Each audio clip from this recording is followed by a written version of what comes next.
in my inbox. You know, with that styrofoam body flexing on me. So man, that nigga, he had these two things. They were big in a motherfucker. And he lifted it up. I said, oh man, that bitch wanna flex his muscle. And I was standing in the mirror looking at myself. I said, man, you can't. Why you go compete with them muscles? Man, that nigga be blowed up. I said, I'm gonna blow something up for a motherfucker, man. Yeah, I went to pulling on that dick. I know what's in him. Yeah, he wanna show something. I got something to show too, nigga. Structure, you talking about you proud of your muscles? I'm proud of this law. Yeah. Like, what would be the next deal? Like, so I got another appointment Tuesday. She said, you know how I guess you and the white girl went through the little sperm count and all that. Check out your tubes. So she's gonna have to see if you got scar tissue inside in your tubes. No, she ain't say, that will be the next step. So what you gonna tell me is gonna be before that. So no, she was like, Yeah. Oh, we just need one big one first. Get a roll. Get a roll.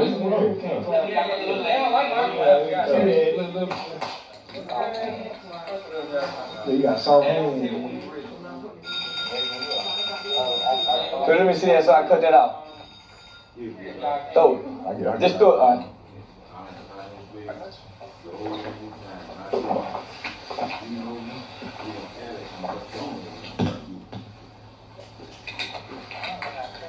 I'm ready when y'all do. That's the wrong one. Good? They're gonna quit. Can I be real? Can I be How about one more clap, man? One more clap, man. Go. Yeah. Hey, man, can I be real? We in the building, man. Hey, we in the building, man. Hey, can I be real, man? This is your host, Dion. Hey, it was Dion the Motivator, but after getting this game today, you know what I'm saying? Dion Harder, man. Yeah. Got my boy. I should have came out of the Yes. Hey, y'all see who's sitting on the couch, man. We got the legendary, man. We got the infamous. We got the most famous. We got the setting the internet on fire, man. We got Mr. Charleston White in the house. Yeah, somebody told me last week, and I thought they were bullshit. They said that I'm one of the most viral persons on earth right now. Because I have a social media platform. That's what's up. It took a minute for me to realize that nigga, I got a fan base in Africa. And I don't ever even want to go there. Yeah, they trying to get me to go over there.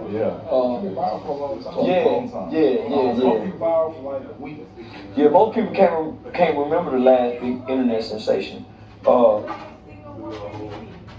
Man, I showed up with a character saying, nigga, fuck the character. This is who I am in real life.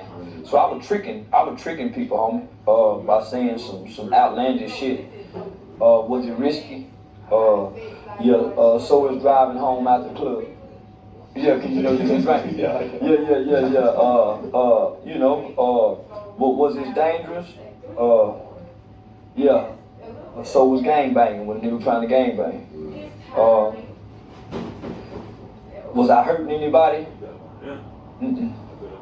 Cause I was always told sticks and stones may break my bones, but words will never hurt me. Especially if I don't know you and I ain't saying them to you. So a lot of people say, well, he said this. You can get online and say anything about Charleston. You didn't say it to me. When you said something about his kids ain't online. I said it to him. Whatever man, I said it to the father.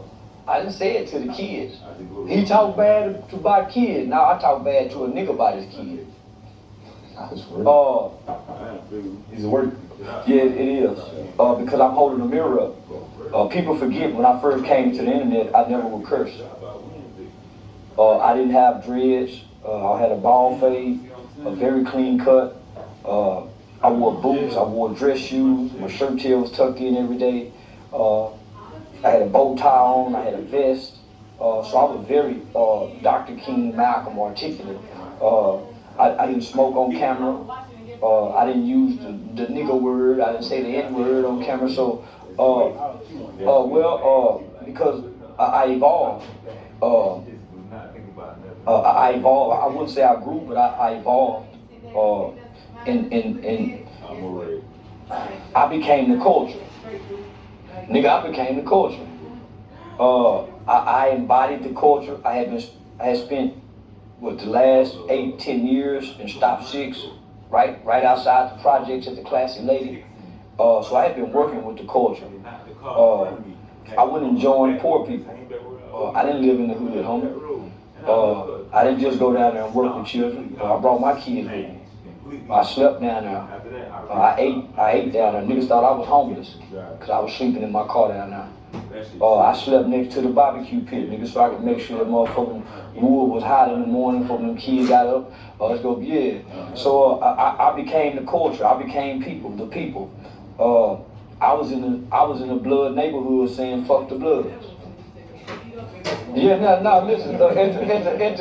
When all the gangbangers would see me, but they couldn't deny the fact that I was buried in the blood kids too, and they wasn't.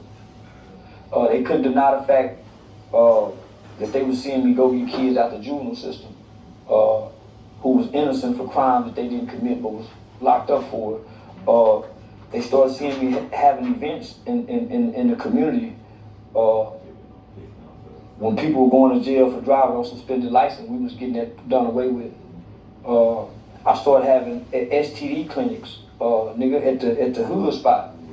You where niggas sell weed at, where we bootlegging and gambling. I got the STD clinic set up right here. Yeah, and I had the health department. They gave me over 20,000 condoms. Yeah, nigga, I pull up on all the hoes in the hood, nigga, making sure. Well, not no babies, the prostitutes. See what I did? I put all the condoms in a bowl, like a candy bowl, in the club, and niggas just come get free condoms.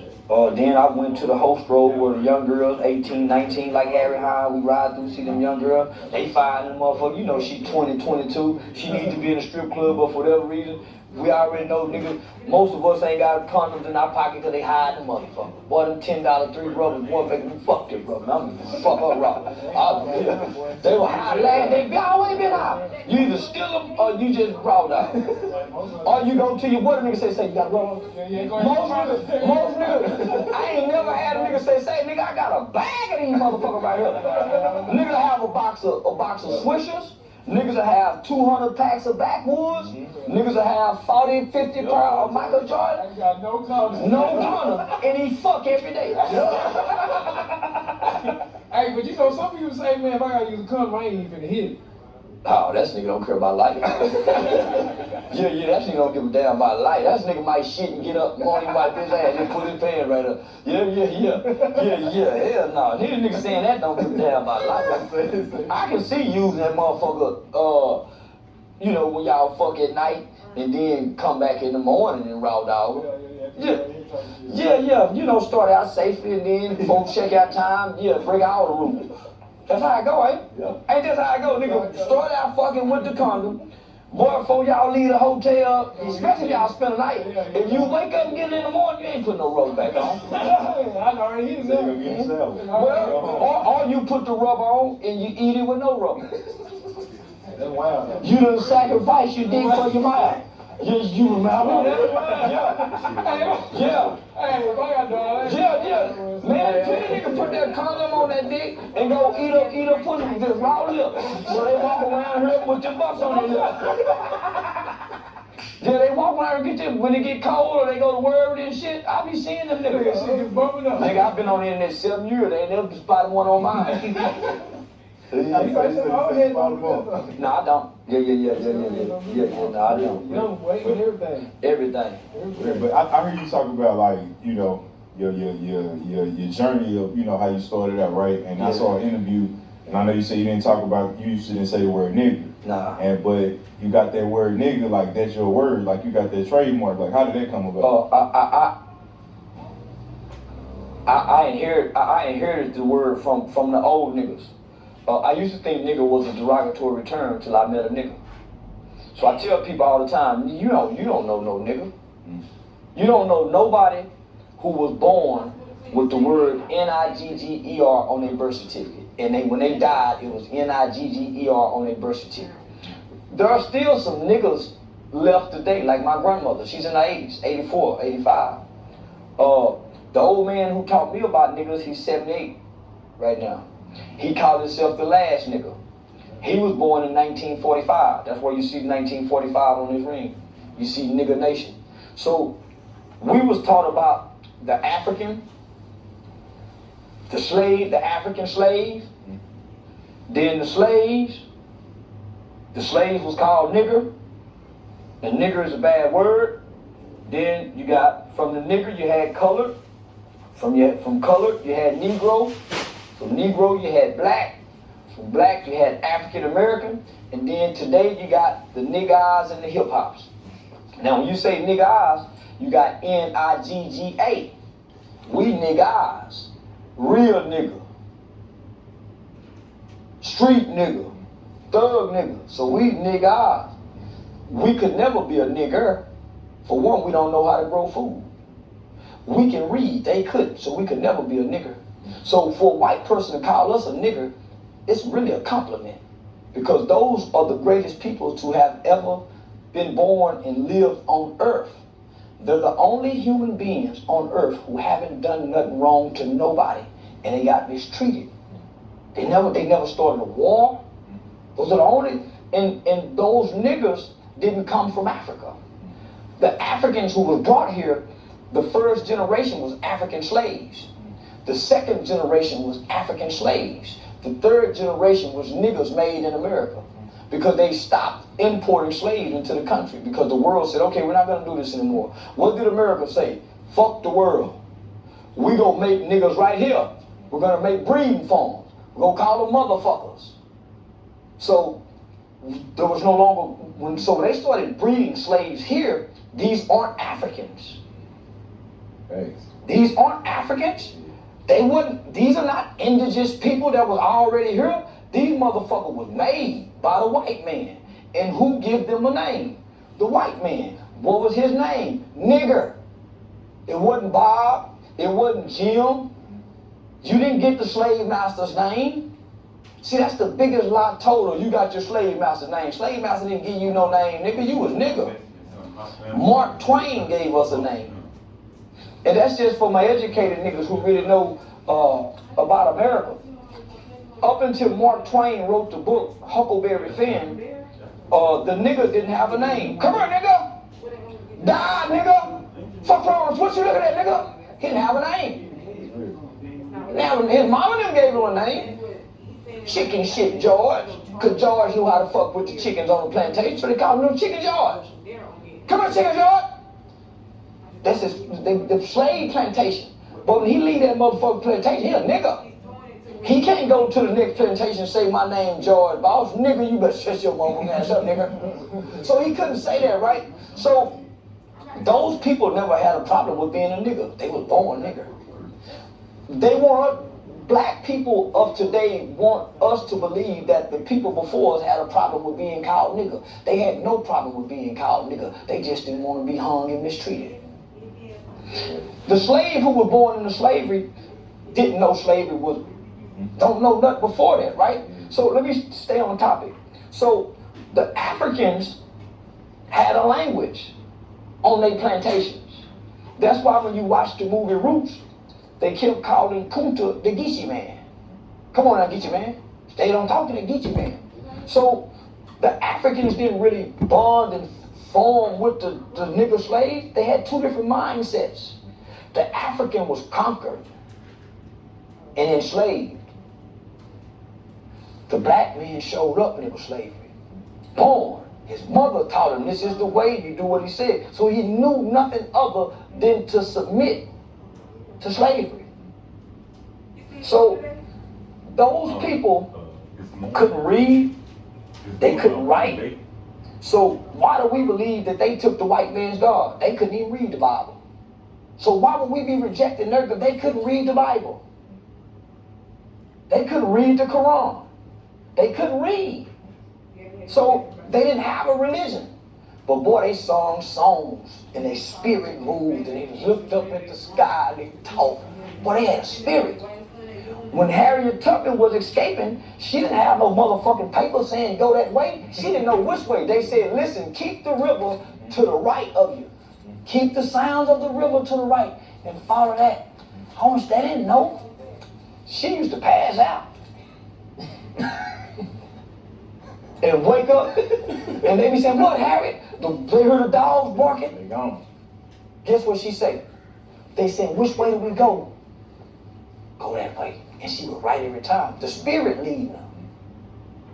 The Spirit leading her. Them people that have no book, homie. Like a motherfucker.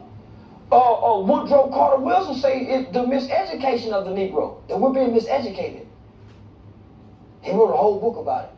So, let me stick to the niggers. So, the niggers knew how to grow food. The nigga knew when to look at that motherfucking season and that sun and know when to start growing food. The nigga knew how to build houses, but he didn't know the white boy algebra and mathematics.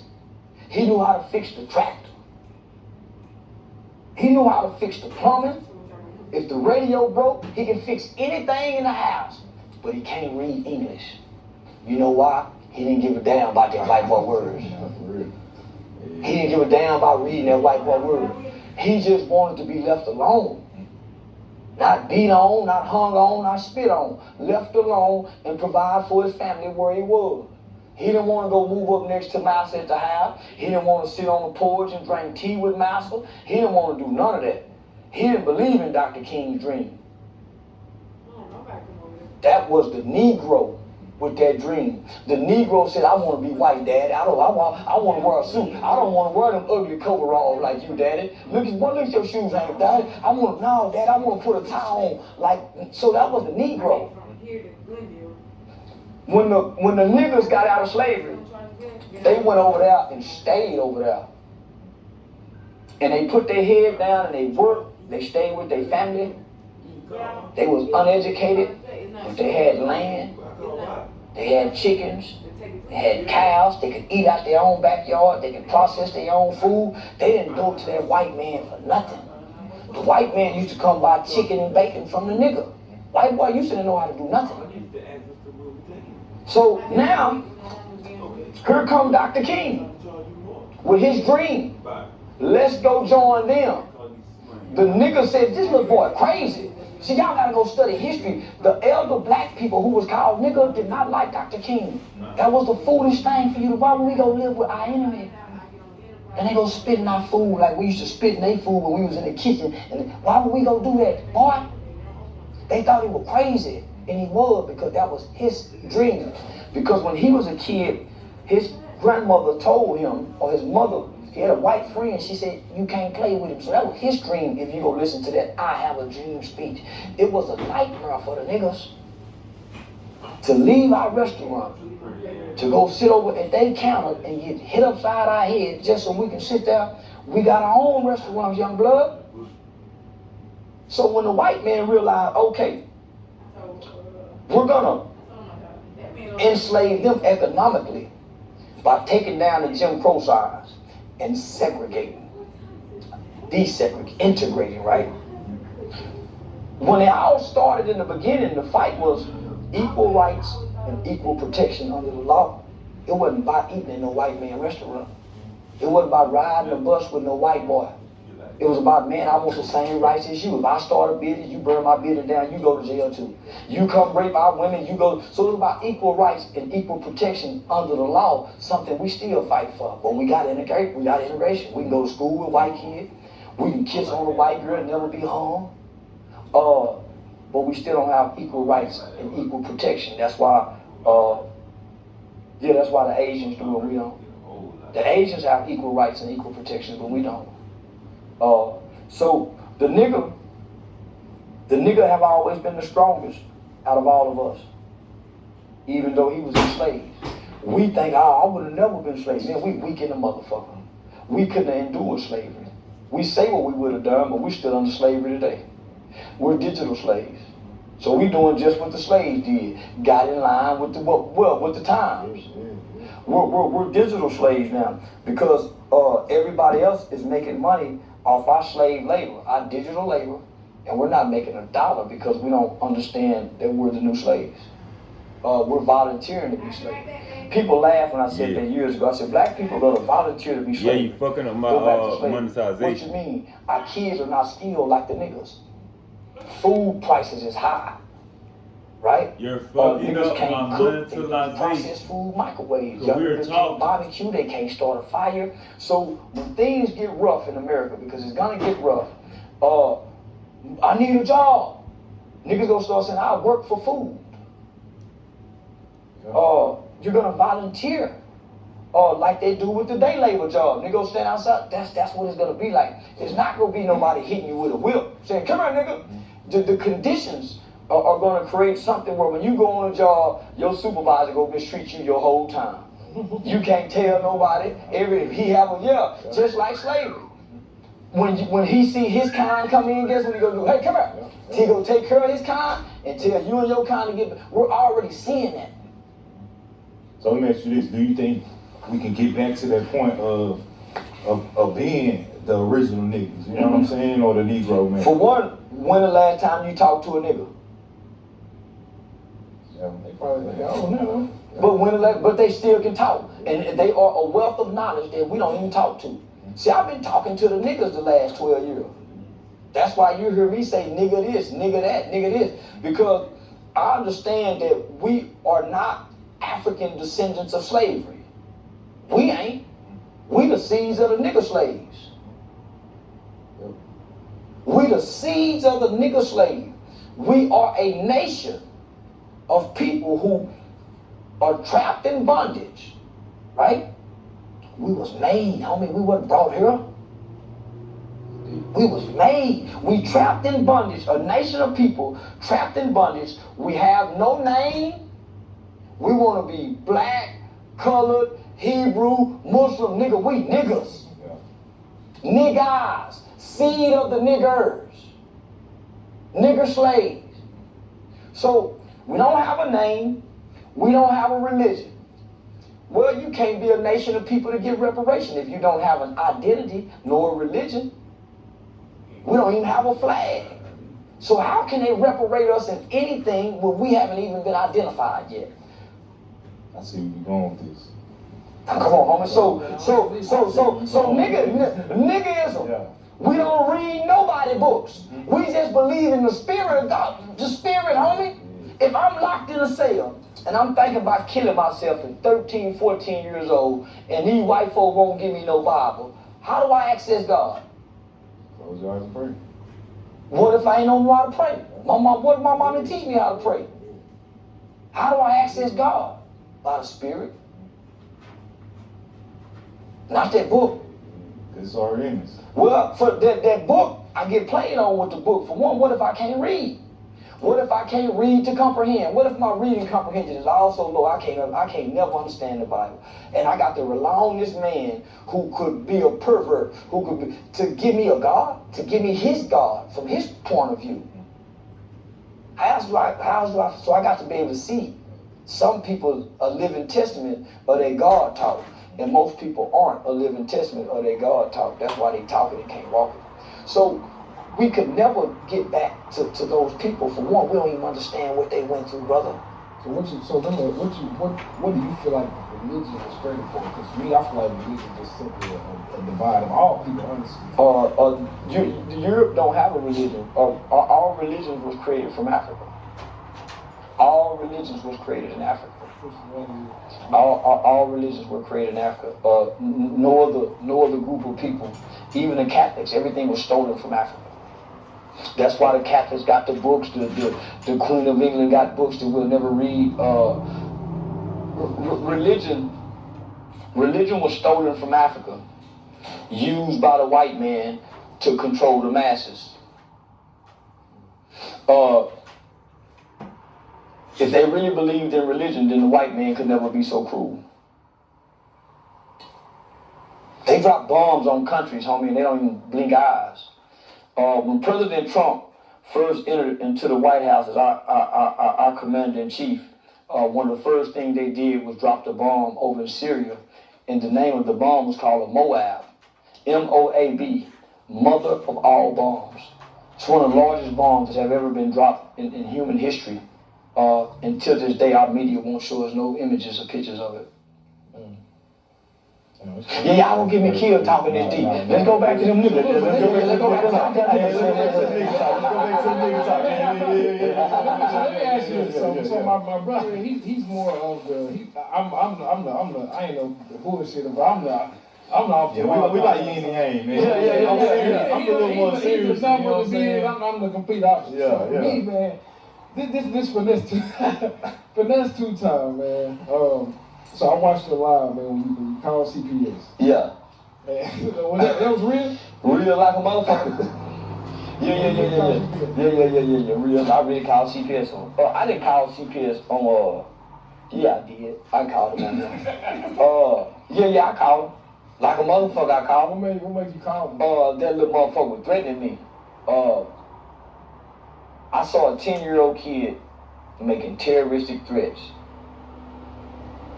With a tone like a grown nigga who go carry him out. Hey, he shoot dice too, like I saw him shoot dice. Yo, he shoot too. I know a 10-year-old who killed 2 people. I know a 10-year-old killed his mother. I know a 10-year-old who killed their baby sister. I know a whole bunch of 10-year-old killers. I know a 12-year-old stabbed their next door neighbor 93 times. I know a 12-year-old who stood over their mother and father with their best friend and killed them. I know some dangerous kids. So I don't take threats from nobody lightly. And they teach teachers, juvenile workers, you never take a threat from a child lightly because they don't have the brain capacity not to act on it. When I saw those adults, for one, I never knew who the kid was for me to call CPS. I was joking because I had seen a kid in the club at night with money, hoes, cars, jewelry, clothes, shooting dice, and so I'm seeing this shit. And I'm saying, man, so I make a joke about it to finesse 2 times. Y'all really just joking, you know. I said, yeah, man, that little boy, grown that little motherfucker here, somebody molested that little boy, so I'm just really just fucking around, joking. So when they respond to me joking, you know, I'm an internet troll. So, you know, I'm going to troll the situation. They got a kid in the club. In my mind, these street niggas, these real gangster niggas, so they're not going to respond to me. For one, why would you respond to a nigga who they say is a snitch? Why would you respond to a nigga who they say is the police? And he done already say them call the police on this nigga, right? You see him working with law enforcement. So in my mind, y'all not learn a lesson, know a lesson. Nigga, leave that nigga alone, we just talking. So in my mind, I come up on the niggas who will pull my say, nigga, you better not say nothing to that nigga. We over here getting money, fucking with bitches, nigga, you better leave that clown alone, nigga, you know what them niggas do, that's what them internet niggas do, fuck that nigga. That's the old niggas I come up under would have handled me, right? So in my mind, you can't tell me finesse 2 times ain't that kind of nigga, cause I'm listening to his lyrics. Way he talking his lyrics, this nigga a G nigga, a gang. So in my mind, nigga, for one, little homie, you still a kid. You know, I don't give a fuck what he said, my nigga. You still 10 years old, fam. Now we gonna play and all that, but nigga, I'm your guardian. Nah, we not gonna put you out there like that, my nigga. So we ain't gonna throw you to the wolves like that, right? The nigga a police ass nigga. So now you got the other 2 niggas standing on side. Oh yeah, they making. So now they endorsing the threats with finesse. So I'm saying to myself, I know these niggas can't be this goddamn stupid. I'm saying to myself, man, I'm disappointed like a motherfucker, man. These bitch ass rapping niggas keep disappointing me. T.I. disappointed me. Boosie, Tupac. I can go on down the list, homie, because in my mind, homie, these are thoroughbred G niggas. They not fit to respond to no nigga online talking and ain't hit you, ain't threat. So my mind, these niggas get me.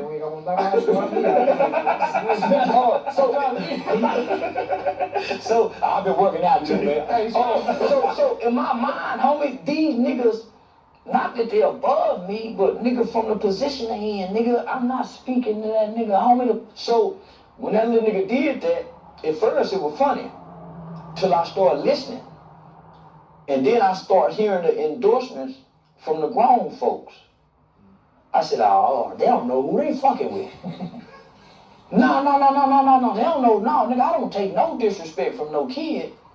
Yeah, it was all fun, but all that, what you go do to me, we go script you, man. Man, no, I know what to do with this. 911?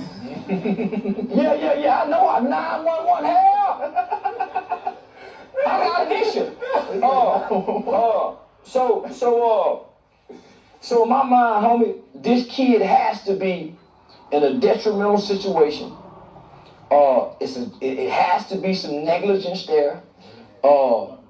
So nigga, I deal with any person who been doing what I've been doing for the last 12 years, working with kids, report what I believe is child endangerment.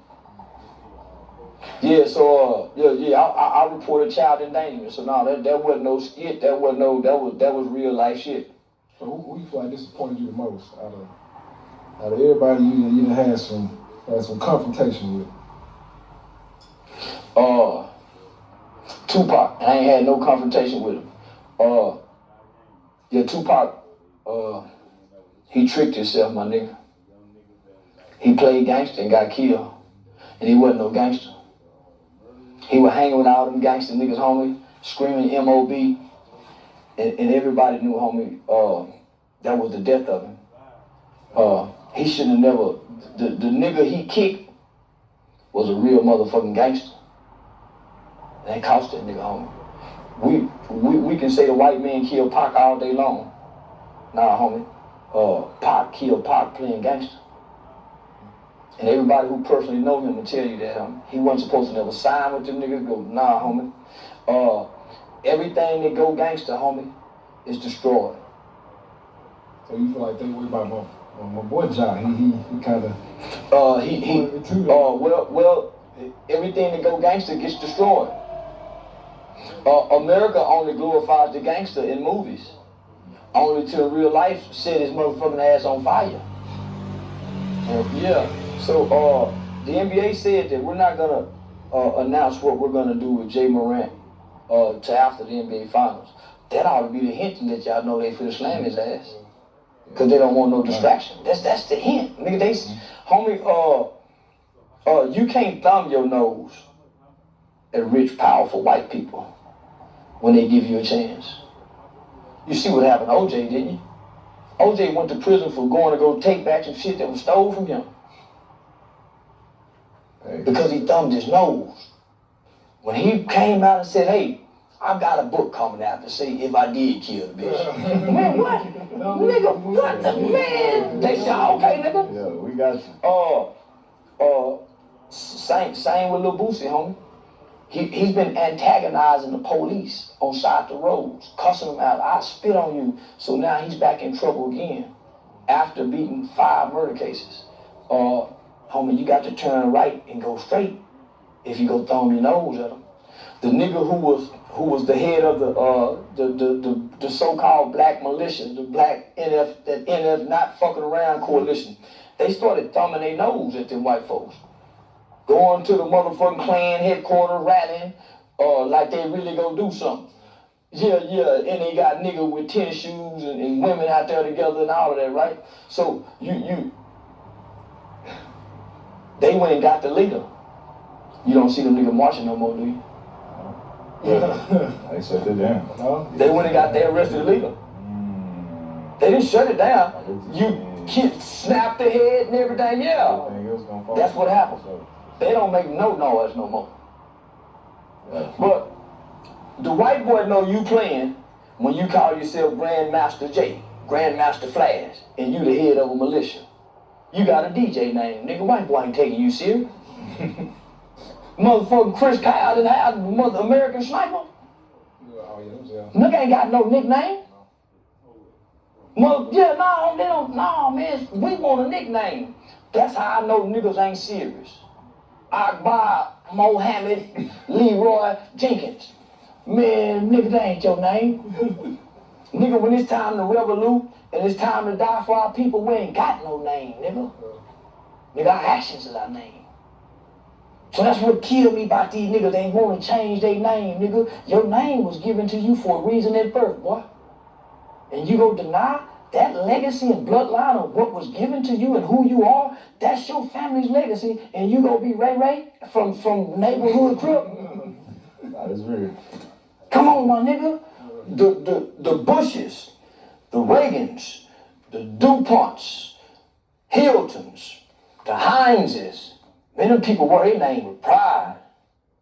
The Rothschilds, the Chases, many people, the Kennedys, many people, the Jacksons, the Carters, Beyonce, many people wear their name with pride. Fuck, I'm gonna change his name for a nigga and I'm a white. A great, nigga, my granddaddy worked for a black man in Fort Worth, Texas on a restaurant in a hotel on the west side of Fort Worth. I'm come from the military. My grandmother, which is his mother, was a slave by the name of, a nigger slave, by the name of Lucille Helton. Property of the White Sloan Plantation. Why would I be ashamed of Charleston White, nigga? And I'm property of the White Sloan Plantation. A nigger slave. My grandfather's name is Freddie White. He's the oldest of 17. Everything up under him is a Helton. My grandfather got the slave master plot, and we own the land to this day. So I can trace my lineage back to the nigger. Most can't, my nigga. So I'm saying, when the last time you niggas done talked to somebody old and soaked it up? But you know, we just had a conversation about that. We don't do that like you said last time. Like, people don't come together. Our people don't come together like break bread. Like how we used to every Sunday. We used to, have. That's why niggas rob and steal from each other. That's why brothers and sisters today hate one another, can't get along with one another. One of them can't wait to get the up on the other. Because when we used to sit down at the table together, for one, everybody was home by supper time. Back in the day, nigga, everybody rushed home. Man, I gotta get home for supper. Mama, daddy, everybody there. Son come in late, nigga, daddy looking at it. You know what time supper is, young boy. Everybody mad at you because you ain't here for supper. What supper time did was give dad and mama and the family, we looking at each other. If daddy done kick mama ass, guess what? Daddy either sitting up there like an asshole nigga, mama all black looking at everybody quiet. But he feeling shame. Yeah, he was bad. Yeah, the son looking at him like, well, I can't wait to show, but we all looking at one another, engaging one another. Because at some point, let me see what I mean. You hear me? Yeah, pass me the pee. Now, when I say pass me the pee, what you doing? Nigga, you handing me food. Now we really breaking bread. Because now we passing around the table. We don't do that nowhere in none of our household. You get your plate, you go in the room, I get my plate, I'm finna go on the porch with my friend. Look, the son go get his plate, go in the room and sit on the floor, and everybody's divided. Eat. That's why when they grow up, nigga, we don't carry no tradition. Because guess what? When I got my plate, I went over there, and we all live in the same household, and we don't eat at the table together. So do you think we'll ever get back to a point? Never. Nah, never. Nah, never. We're not those people anymore. We are now the hateful-hearted white man that used to hang a motherfucker from the tree, and he just wasn't satisfied with him hanging. Just burn him. Just set his ass on fire. And put the fire up under there and set him on fire. I'm cutting his dick off too. And decide, go get everybody. And we all stand around and watch that motherfucker burn to death. And we got our kids out there taking selfies. We those people today. The people we see in the pictures around the dead nigga hanging, we those people today. We carry the same spirit, we got the same mind, and we got the same actions toward one another. So how do we ain't no nothing, homie, we got to die off. So this will go on for another maybe 30 to 50 years. We only got 2 generations of black children. So the black children we see today are gonna be like children of the corn. They're gonna rape their sisters, they're gonna beat up their mothers, they're gonna stomp out their grandmothers. This group here is real vicious. That's why we gotta put out the fire of the little kings. We have to prevent, if I tell y'all, this little boy told one of his sisters, I'm gonna send this one 50, but bitch, I ain't sending you nothing. And he having all the money, and his siblings is sitting over here. The mother just went to jail for stabbing their grandmother, and the kids witnessed this, and they struggling bad. but they watching their brother hold money this high. You don't think when he go back there, one of them siblings won't set him up to get robbed?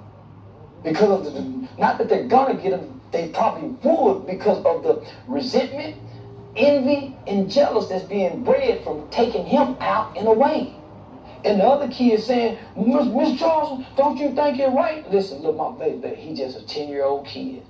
He don't know no better. Don't y'all be mad at your brother. But he do. He know right. Baby, don't y'all be, what y'all need? I got it. I'm gonna send it. So that's why a lot of people in the household wake up to run outside the house to go be friends with their neighbors rather than their brother. Because of what's being bred inside the home, division. My mama didn't allow me and my brother to high side and talk about one another. Ah, you ugly, your dad. Me and my mama would whoop me. No, we couldn't do that. We couldn't talk about each other as brothers and sisters. My mama don't play that.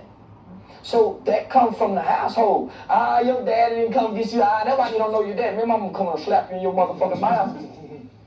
But there are some people come in the household that was allowed. So guess what? They more friends with they more family with their friends than they are with their family. They really come over here with their friends and talk about their family. So can we blame the youth though? Because like you said, it's nobody's blaming the youth. But what the youth are blamed for are their actions. Because you know right from wrong. You know if you shoot this gun and kill somebody, you wrong. You know if you steal, you wrong. You don't nobody have to tell you that. You feel it. And that's what we got to get back to. Nigga, you know what's wrong, right from wrong by what's inside of you. When you tell a lie, do you feel bad?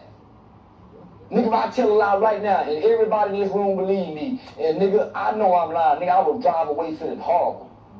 There's some niggas wrong. There's some niggas go tell the same lie somewhere. It's some niggas homie that see you drop $100 and be flat. They flat broke. They see you drop that $100 nigga and pick that $100 up and feel bad holding it in their pocket. Say, look at homie, here you go.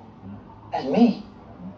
See, I can relate to you too. I'm from Alabama, and like when you talk about growing up like that, that's how I grew up, you know, and it's still like that now. But me, I've been living in Dallas for 18 years now, and when I go back home, like sometimes I have to catch myself, like, bro, you tripping, like this where you come from. Like I be complaining like it's too slow down here, is this and that, you know what I mean? But really, like that's the way we need to be living. Like they still having supper at 6 o'clock, you know. Well, somebody told us that pork was bad. I don't know who told you nigga pork was bad. All food is bad now, how they process it. Chicken, pork, fish, noodles, rice, cheese, milk, bread, everything is fucked up now from how they process it. Our ancestors ate slop. Pig this, pig that, pig this. The only difference was they didn't stay inside. You got one species who come from a cave.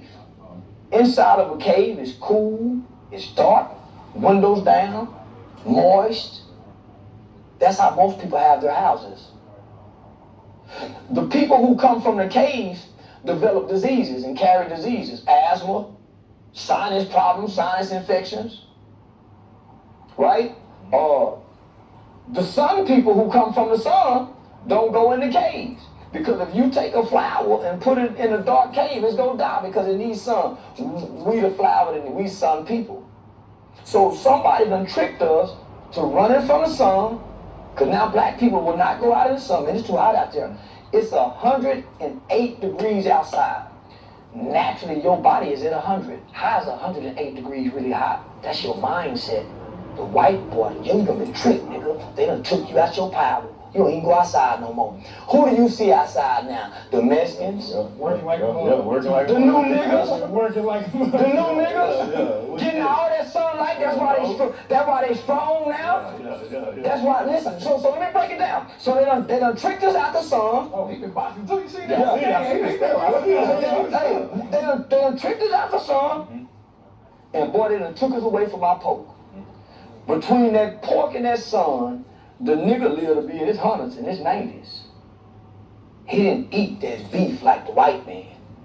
All the cancer's coming from the beef, not the pork. It's coming from the cow. The cow's milk. That red motherfucking meat. Now that chicken fucking these niggas ass up even worse because how they process it. It ain't got a beat no more. And niggas used to grow their own motherfucking chickens. Niggas used to fry their own motherfucking chicken. When did niggas start buying chicken from the Asian chicken spots? You mean to tell me there ain't no black person nowhere in this city that can outcook these Asians in frying fish? They can make a battle, but we run to the Asian spot. So they done told us, man, don't eat that pork. But they run into this beef. Man, that beef is so, homie, the cyst that's on beef is so horrifically, man, that's because beef is the only source of food. It's already a dead carcass. So we're not supposed to be eating dead carcasses anyway. That's the white boy. He a caveman. He eat raw meat. He eat.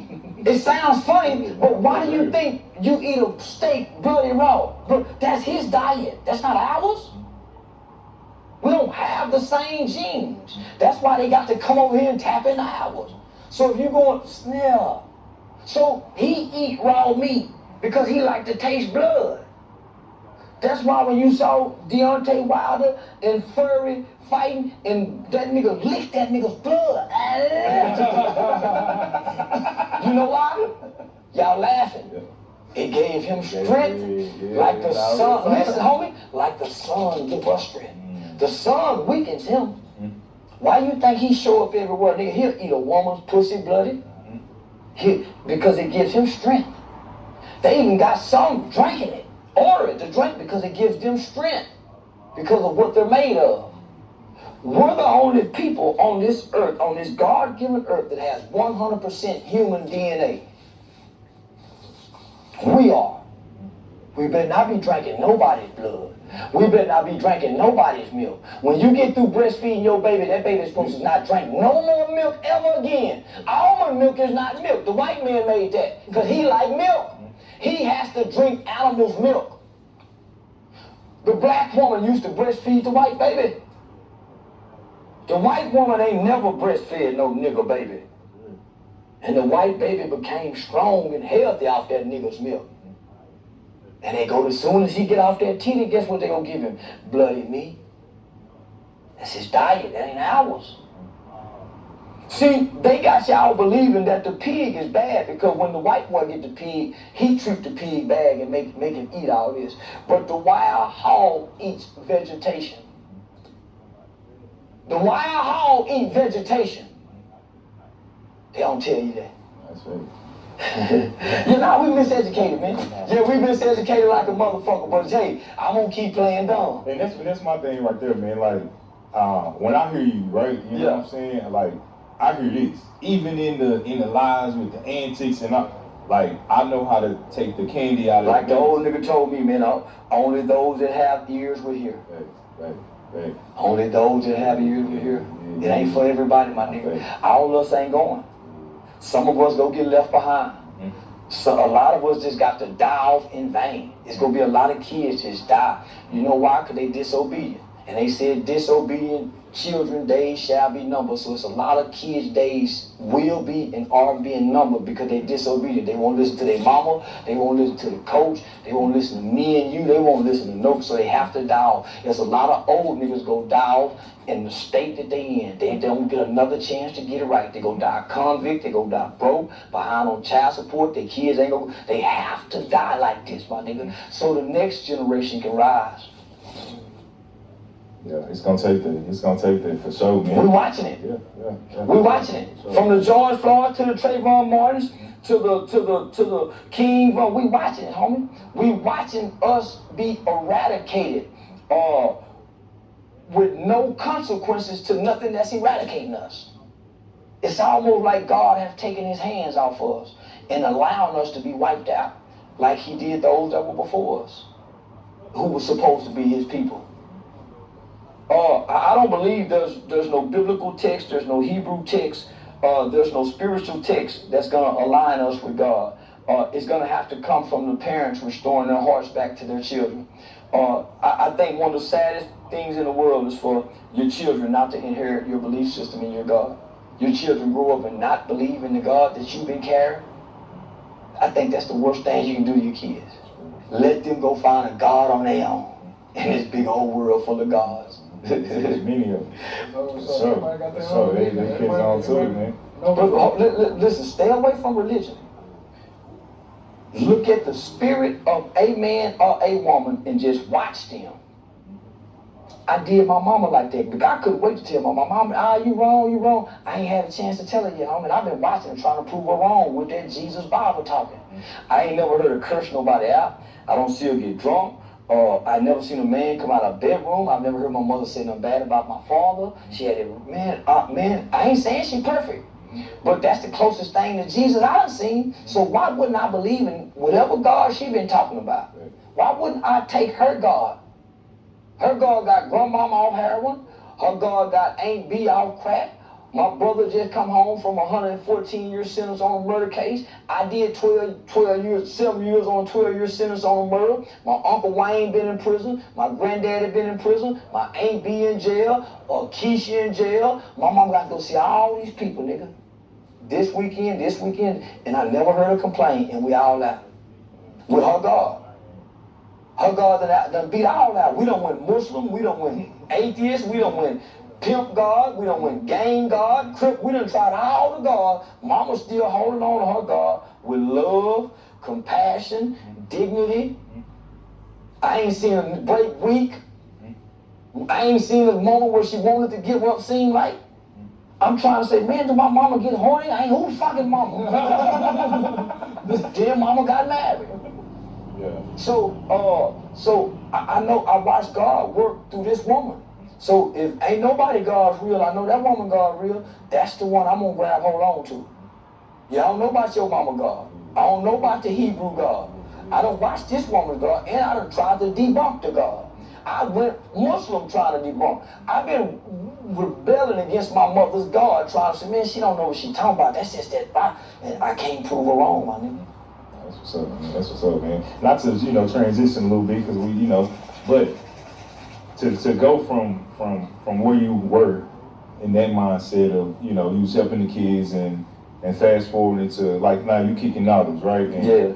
But still, the hate is coming. You know what I mean? Like, how are you able to deal with that, knowing that what you doing and what you saying, it can really impact and help if people will just listen?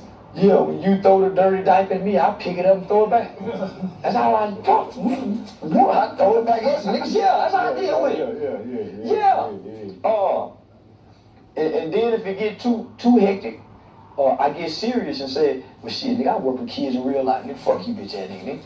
See, because if I get mad, it ain't too many people that can question me, homie, if you ain't done this kind of work.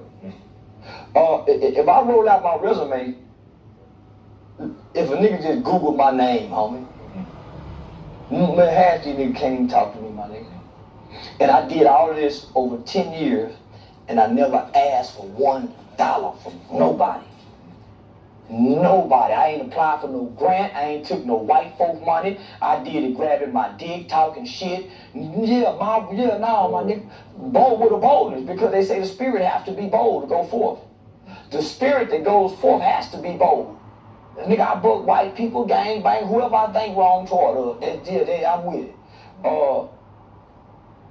Homie, so when the police kidnapped me, right, my homeboy son killed a high-ranking police officer in Fort Worth. So now I really got kidnapped by the police.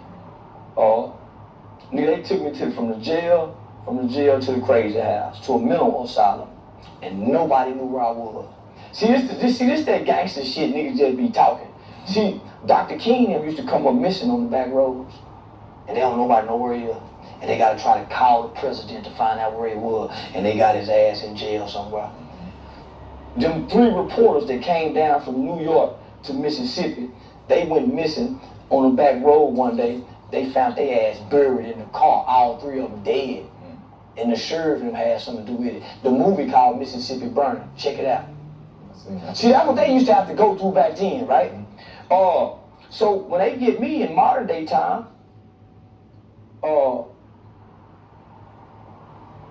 they took me from the jail to the mental asylum under the Sandra Bland Act.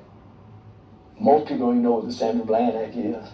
Can you speak on that? For people that don't. Nah, I ain't telling motherfuckers nothing. I hope they gonna do research. Yeah, I hope they gonna do their research. Because that's why your government is pushing mental health.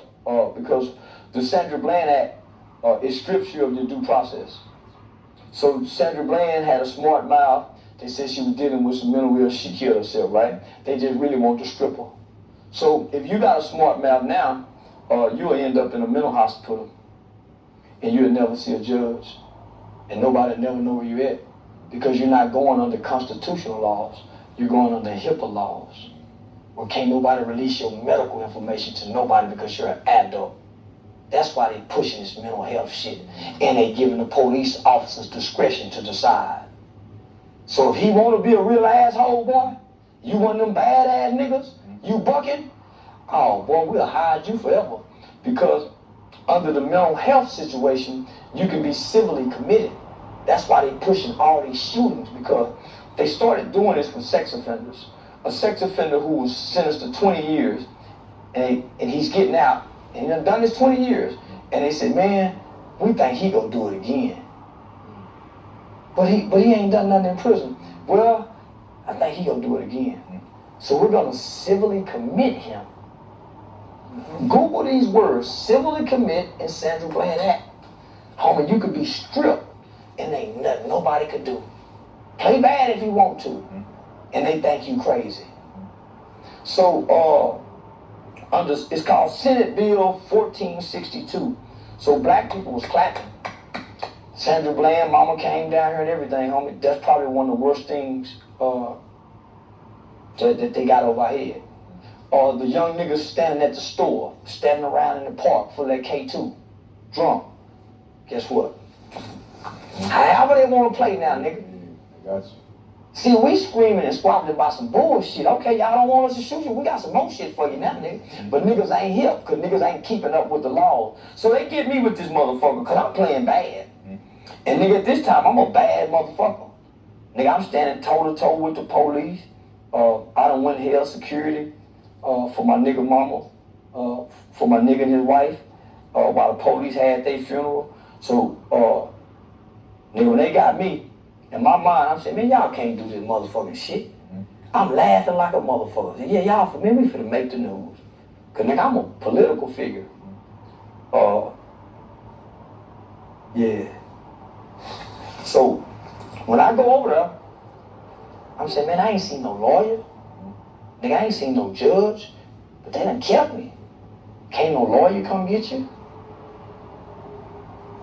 I'm sitting down telling myself, yeah, nigga, you been talking that badass talk.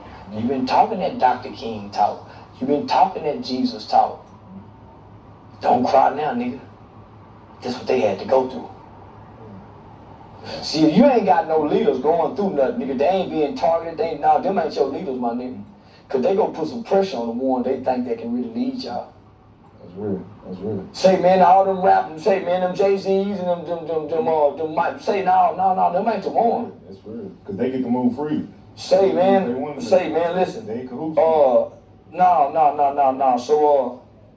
So I ended up staying like 7 or 10 days. I never seen a judge. By the time I seen a lawyer, nigga, I was probably on my 5th, 6th, 7th day, already shot up with drugs. And to this day, I can't tell you what they gave me, homie. All I kept seeing, I never seen a doctor. So what they do is they put you in a world of an experiment. They need doctors, right? So where do you think most of your doctors go get their practice at? The mental hospital. So all of them student doctors. So now I'm looking, I'm saying, man, nigga, this the Twilight Zone. Nigga, my mother said, son, I don't know what kind of trouble you done got yourself in, but the lawyer said it ain't nothing nobody can do. I'm thinking to myself, ain't nothing nobody, man, it's a marriage, somebody do something. Nah, not with this law, homie. We playing right now, my nigga, and these people ain't playing. These people are putting things in place where if we ever want to get back at anybody, the laws would prevent us. We would go federal.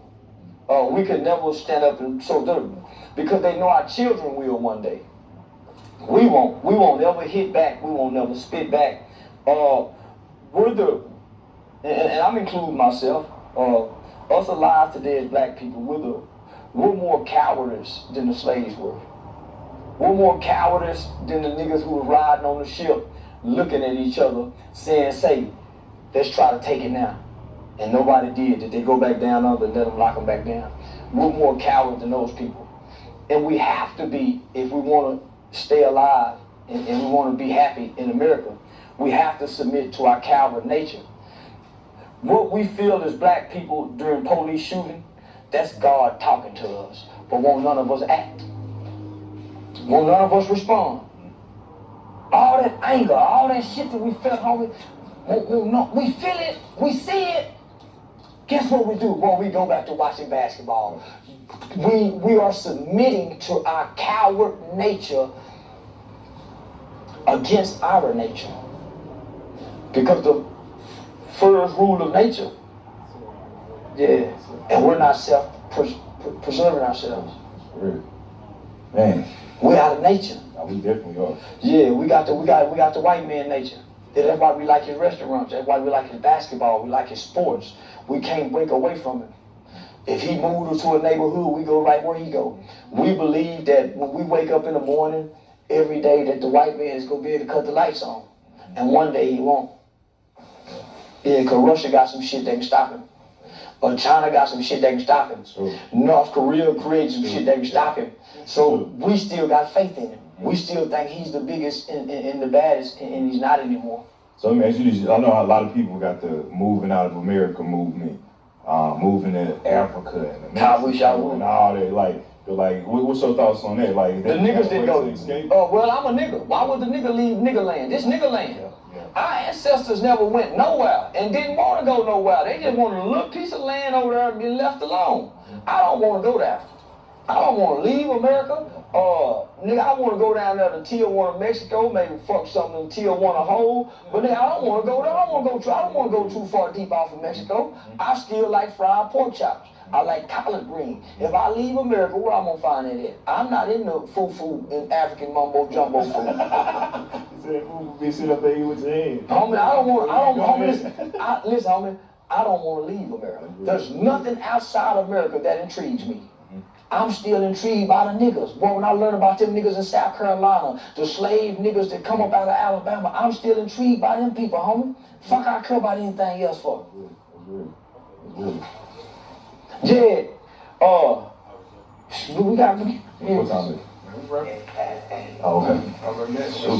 Shit, man. Damn, I'm enjoying it, Can I be real? Can I be real say tonight? Man, nah, we ain't got to come here. We can get about 10 more minutes, man. Let's do about 10 more. Every show, man, before we get into that, though, one more quick question I had for you. The transitioning from the internet sensation to now we seeing you all around the world, traveling. We just seen you recently with TK Kirkland, y'all doing a show like 56 city, 4-country world tour with Live Nation. Live Nation, it's only 3 comedians now. TK Kirkland, Dave Chappelle, and Kevin Hart that only do Live Nation. And so TK Kirkland had been watching me for some years. Shout out to TK, man. Yeah, and so he felt like he believed in what he seen. So he met me, met the man. I observed the character. Looked at the people that's around me and what's around me, and he felt confident enough to tell Live Nation that I want Charleston White hosting the tour. And so they didn't hesitate to say yeah. And when y'all kick off the tour? Las Vegas. July 7th. So yeah, man. So let me just say this. This the first entertainer, black entertainer, who put their arm around me publicly. The rest of them been trying to shun me, ban me, erase me, silence me, close the doors on me, rather than showing me. My prayer was that I know I got some talent. I just need the motherfuckers to look at me, and they looking. So I'm saying to myself, man, all these people looking. Why wouldn't nobody say, come here, let me show you something, let me get your game. He the first one to do that, homie. I've went to many comedians. I've had many comedians. I done been backstage at the DC, all of it, homie. We done kicked it and woo. And I'm saying, well, them niggas ain't obligated to show me nothing. But man, where my kind at? It's just like when you in jail, you in prison, you see a young nigga come in, he'll fly a young nigga, you see he ain't no, you gonna pull him to the side, say, come here, youngster, you gonna give him the game so you can build another strong brother. Or if you're a nigga who's shooting dice, you see a young nigga shooting, you go pass the game down. So I knew it would be some comedian, an older comedian that would come to me and give me the game. I just didn't know which one. So I just stayed down, man. I believed that I could take my talent somewhere, no matter how offensive it was. It was never no hate in my heart. I never woke up angry, spewing none of the things that I said. There's no contentment, there's no resentment in my heart. Nigga, I'm just playing. Yeah, I don't give a fuck. I hate the sound, I mean the sound. Nigga, when I cut the thing off, I'm laughing like a motherfucker. Yeah, so they just wanted to see, homie, that I would listen to somebody. That I'm not as crazy as I appear online, and believe me, they've done their research. There's enough documentation to say who Charleston White really is in real life, where I can go online and do anything. As long as I can really go online and do anything. I don't really hurt nobody. Yeah, I done it. Yeah. Because documentation beats conversation. Actions speak louder than words still to this day. So you notice I ain't really smoked this blunt on her. I normally smoke my whole thing. But Live Nation asked me, I ain't gonna say Live Nation, let me take this back. I was asked in such a nicely way, after being complimented from hosting some great shows, could you stop smoking while on camera? My response was, yeah, I know y'all need me to be more advertiser friendly. There go that word again. Yeah. There go that word again. Yeah, I said, yeah, I know. I said, you ain't got to worry about it. So yeah, you don't see me go live smoking no more. Yeah, so it's called growth and development. Yeah. Hey man, well, we support you too, man. So anytime, you know what I mean, you welcome on this couch, you know what I mean? Yeah. Like when you gave us some game, man, even before all this, you know, and I just want to say now, like, we appreciate you for real, man. Yeah, I'm gonna have to come back, man. I feel like I'm being rushed out of here. Yeah, I got to come back. Hey, we definitely can keep you longer, you know what I mean? Hey, but at the end of every show, man, we always do something called Can I Be Real Moments, right? And in these moments, we ask real live questions, you know what I'm saying? He gonna throw you a curveball, I already know. He the one that's gonna come up something crazy, you know what I'm saying? I'm gonna be straight, you know, little something to help the people, but I'm gonna go first to get my question out, because I know he got something. He gonna pull a rabbit out the hat, man. So my Can I Be Real question, and you know, you've been keeping it real this whole show, you know what I mean? So just keep it real with us now. My question for you is, and I know during the interview you said like conditions may not change, they won't change, right? But if it's anything like we can do as a people for the people that's out here that's really trying to help the community, really trying to work with the kids, like what advice would you give to them people? Fix you. Yeah, fix you. Every day while you trying to go help the kids. Yeah, you can't fix your people. You can't fix the community if you ain't waking up fixing you. It's some people coming outside trying to fix all the problems in the community, but they bed ain't made. Yeah, they bed ain't made. They got a month worth of dirty clothes in the hamper that they keep washing, or they got a bunch of clean clothes they ain't folded up. They got some old food in the icebox that they should have threw out. They got a cousin that they fell out with that they can't apologize to because it really ain't that serious. So you want to come fix your community, your black community, but your mama and her sister don't talk to each other. You and your cousin talk about your other cousin. You got some more other cousin that's in foster care that don't nobody really fuck, but they talk about it the same. So you want to go fix the black community, but you looking in the mirror every day, overlooking your flaws, your fucked up thinking, your jealous ways. So my advice is, nigga, fix you first. And when you come out that bathroom fixing you, wiping your ass good, start cleaning up around the house. Change the air filter. Wash the blanket spreads. Pull the bed from and sweep alongside that wall where that shit is. Start dusting. Starting out first before you get to your race in your community. When you come outside the house, get that thing with all them leaves right there. Get that motherfucker. Trim the bushes. Pick up your neighbor's trash that look bad. Start power washing the oil stains in the street to make the street look bad. When you get through with that, then you and your neighbor start talking to each other. Hey, how you doing, neighbor? Y'all all right over there? Once you and your neighbor start doing that, then y'all start having street events. End of the year block party for the kids that made straight A's. Why would you want to go anywhere past that? And that's the problem with black people. They want to try to fix the race and ignore everything they see in the mirror. Yeah, so I went to the mirror first, homie. That's why I can stand before black people and say the things that I said. Talk to you, nigga, because I'm a day one daddy. I'm a day one daddy. From the time she said she was pregnant, I've never left. Perfect attendance in fatherhood. A lot of you niggas got unexcused, inexcused absences. I ain't got none. So I can talk this boat. I ran a youth organization and I never fucked on the women in the community. The Little League football coaches can't say that. I can. I'm not known as a whoremonger, and I'm in the strip clubs all the time. You don't hear women making videos about me. They will make thousands. Man, motherfucker get rich if I was that kind of man. I ain't known for disrespecting the black. You don't see black women bashing me online? No, I protected my character amongst my people. I ain't known for shooting guns at niggas. I ain't never shot a gun at a black man. I ain't never robbed a nigga, homie. I always went across the railroad track. I served time for we killed a white man. My gun didn't fire no black man. All the houses I broke into were mostly white people. The black people houses we did come in home and we left because we saw a family.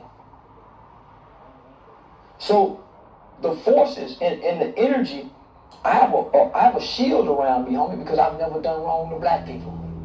When I sold crack in Arlington at the white hotels. I never took crack to the black community. I never pimped on a black girl. So I never done wrong to my people. So I can stand before my people and talk as bold as I want to talk to these niggas, because there ain't no blemish on my name toward my people.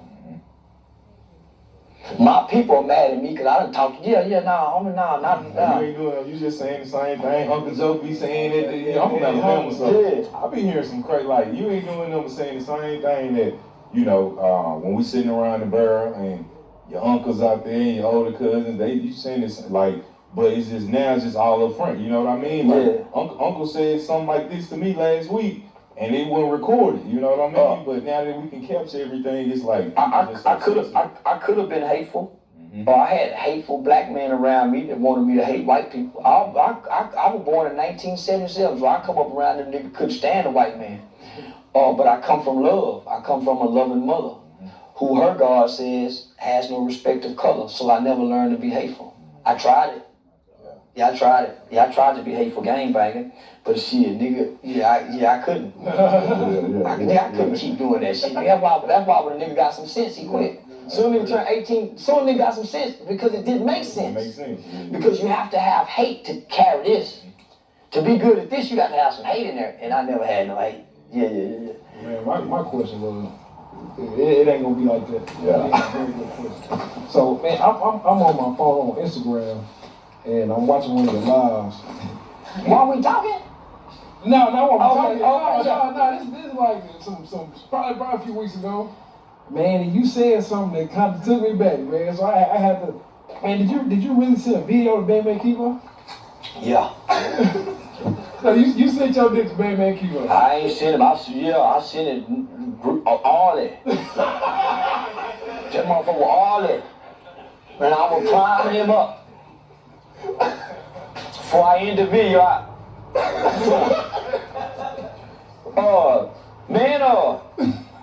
he sent pictures to me. I wake up one morning, this nigga all in my inbox.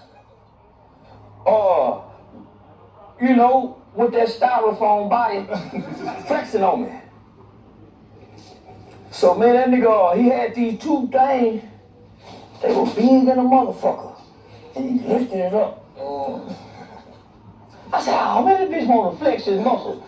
And I was standing in the mirror looking at myself. Saying, you can't, why you gonna compete with them muscles? Man, nigga be blowed up. I said, I'm gonna blow something up for a motherfucker. Yeah, I went to pulling on that dick. I know what to send him. Yeah, he wanna show something, I got something to show too, nigga. Fuck you talking about you proud of your muscles? I'm proud of this law. Yeah, look at this, nigga. And that nigga, just in my mind, I'm waiting for the block, you know, where you can't talk to him no more. Well, next thing I know, I seen them little dots coming up. Oh, he been responding to him. He didn't watch it. Man, it was a 15-second video. He can't help but see it. I said, oh man, that nigga typing in that dick. Boy, next thing you know, that nigga said, you gay as hell. But he spelled as hell, A-S-L. He said, you gay, A-S-L. So boy, for half a day, I'm trying to figure out what that motherfucker, I know what gay mean. Man, I'm wrecking my brain like a motherfucker trying to figure out what this motherfucker A-S-L mean. So I find somebody say, man, it mean gay as hell. I said, oh man, this boy is a foster kid or something. So listen. So he sent something, listen, ever since I sent that boy that Peter, let me get it out here. I ain't gonna let you see it. I ain't gonna let you see it. Hey, that's not where you go. Yeah, let me, I'm gonna unsend it from the boy. Cause I seen him some more the other day. I seen him some more the other day just laying in the bed with my feet up. Hey, say, I told him, this how you know it's me, Keevy. You see how that thumb been back like that? That's my thumb, Keevy. And then my van, I wear a van. Look what the boy been doing. It ain't enough. The boy still been sending me messages. He still talking. I would block you. Man, yeah, look what I told him. You my new hoe. Nicely built up, bitch. Didn't I tell him? I told him that Monday, because the boy steady sending me shit. So I tell him, you my new hoe. Nicely built up, bitch. He sent some more shit. So now, man, in my mind, dick is like repelling. Hey, nigga, just you ain't nothing. So, nah, man, that nigga, in my mind, that's the, what's more disrespectful than grabbing your dick at a man, so nigga suck my dick. Homie, some old niggas, if you tell them that, they'll kill you. It's some old niggas, that'll throw their life away for that. So what's some more ultimate disrespect? So I'm saying, why is this nigga up sending me muscle pictures? And he done told us that the body is blowed up. So why he flexing on me? And he got Bentleys. Nigga, I know something that can compete with that shit. Nigga, I know some shit, nigga, money ain't got nothing on that motherfucker. Man, shit, nigga, yeah, look at this, nigga. Yeah, here it is right here. Say, boy, so next thing you know, he showed bad man, he showed big folk, big titty. Big titty done took it and showed everybody. Now they on Clubhouse talking about it. I said, man, what kind of man is he? Homie, I'm blocking you. Homie, I ain't that mad at you no more. I don't want no problem with you. You ain't playing for it, nigga. I'm done. So I'm gonna leave that nigga alone. So I'm saying, man, what's wrong with these niggas? And he's still in that inbox. He still messages me to this day. I say the boy can't get that dick off his mind. Cannot be real. Cannot be real, man. Yeah, man, because you ain't supposed to see it, so it's gonna stay on there. You got to work hard. Man, you stumble up on a dick, you got to work hard to get it off your mind. You affected. Yeah, man, this boy, like, he ain't affected at all. He ain't faded by it. He ain't faded by it at all. So, shit, yeah, I just be ignoring him now, man. I said, shit, man, this boy, yeah. Nah, hell no. Man, cannot be real. Hey, cannot be real, man. It's been a good one, man. It's been a real. Yeah, y'all gotta have me back on here, buddy. Yeah, y'all got to have me back on this motherfucker. Yeah, I feel like this ain't long enough. This might be some of my best motherfucking interviews right here. They be saying that other shit good. They be saying that other shit good. No, this here was raw, uncut. Yeah, without no put on the put on. Yeah, cannot be real. Yeah, nah, for real, man. Big shout out to our sponsors, man. Man, first and foremost, we got that, like I gave you, that Margie Pure. Yeah. That's the Margie Pure. Pure alkaline water, black owned water, man. Margie Pure, this is good too. Yeah, it's in a pretty bottle, like white folk make it. And then, man, shout out to our chef, man. Chef stuff in the building, too. Else on the shelf. Two else on the shelf, man, for the good food, man. Then we got We got our black owned clothing line, you know, we got Order Myself's Fire, you know what I'm saying? Shout out to him especially for the kicks, man. Yeah. Hey, man. We got everybody covered, Yeah, we got everybody covered. Shout out to Heist Dish. Yeah, Heist Dish. Shout out to Heist Dish. For sure. Yeah, for sure, man. Yeah, shout out to Heist Dish. Hey, man, and shout out to you, Charleston, man. We appreciate you coming through. Say, man, we got that Atlanta kicks, the celebrity kick nigga in the building too, man. Come on, man. Yeah, there you go. Hey, come on in. Come on in, right? Come on in, man. Come on, sit down. You're like a rapper, too. For real. Say, man, that nigga been all around the country getting out $1,000 shoes to celebrities for free. Huh? Which celebrities too? Shit, y'all finna get some now. Yeah. Say, nah, man, I've been watching. I didn't know how big he was. Man, nigga showed up. I told you nigga sent me them Yeezys, the Vans, the Jordans, the Dunks. Man, I didn't know these them hot dollar ass shoes these niggas be rapping in. Man, I said, man, shit. I feel so ashamed wearing them motherfucking Michael Jordan tennis shoes. Boy, and all them little niggas looking at how clean they is, cause they just like them too, boy. I ain't bullshit. They clean in the motherfucker. And boy, I secretly felt like I was the nigga too. I ain't even gonna lie. Yeah. But no, man, I've been watching this young brother travel all around the country, and he really just got my attention. Man, nigga with Crip Mac. He with everybody I don't like. Some I like, some I don't like, but he everywhere giving away shoes. So I said, man, how you able to do this? Just give them away. I've been selling shoes 5 years straight, so what happened was I sold shoes to my first celebrity, and I shipped them to him. And when he got them, he shared them at the store or whatever. And I was like, man, really, I could have just flew out there and gave it to him, got some content. So my next celebrity I met up with was Boosie, I think, it was Boosie. I went out there to Boosie Estates, I chilled out with, a little Tootie Raw. And we did everybody don't like. Yeah, we did. we did the content. So when I uploaded that content in Atlanta, we posted or whatever, and then that's when Pusha, Steve Fujiano, a lot of people started hitting my DM. So I made sure I got everybody right in Atlanta, and after that, that's when I knew if I stayed consistent with this content, Good game. I'm up out of here. Good game. That changed my situation by just meeting up with Boosie at one time, and he went crazy on that video, and it went viral. So my next viral video, I came back to Houston, did a video with Sauce Walker. I seen him, yeah. So gave the shoes to him. He done did his Super Saiyan and took off running. You know what I'm saying? I took off running behind him. That went viral all over in there. So like you had the super cape on. Yeah, Super Saiyan. Yeah. I seen that nigga. He jumped out the tree and done that. Yeah, I was on his ass. Yeah. So pretty much staying consistent on dropping the best content with the hottest shoes on earth. That's what's gonna keep me afloat and what's gonna keep me bigger and better than anybody else in America that even sell shoes, period. Yeah, and I didn't know them Dunks was the shit. Yeah, I said, man, that nigga done brought me these old ass motherfucking Nike. Man, I want them. It's crazy though, we said back in the day, They didn't wear Jordan, so I was like, man, I gotta wear some fly. Oh, they fly too, boy. You hear me? Say, boy, the young nigga, when I put them on, I feel like a young nigga. Oh, yeah. They gonna knock about 10 years off of you. What, boy? What? Shit. Yeah, y'all hit at this point, but all the young hoes be trying to get in when I got some Dunks on. Young Hollywood 1K on Instagram, Young Hollywood 1K. The biggest nigga plug on the net, period. It don't Yeah, I matter think he is. platform. I'm the biggest, period, and I'm the most consistent, and I'm most connected with everybody from New York, Atlanta. It don't matter Houston, Dallas. It don't matter what part of the country. I'm the most popular. So listen, so listen, so they call you and tell you, hey man, we got these exclusive shoes, or you go look for them. It get real deep, but I've been doing this 5 years, but I've been around celebrities in the last probably 2.5 years. So before I met my first celebrity, I was already locked in with the sneaker game. I already had my connections. When that ship come over here from Memphis, I get the first phone call.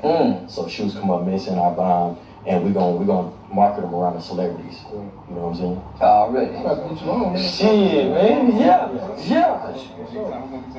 You gotta see him?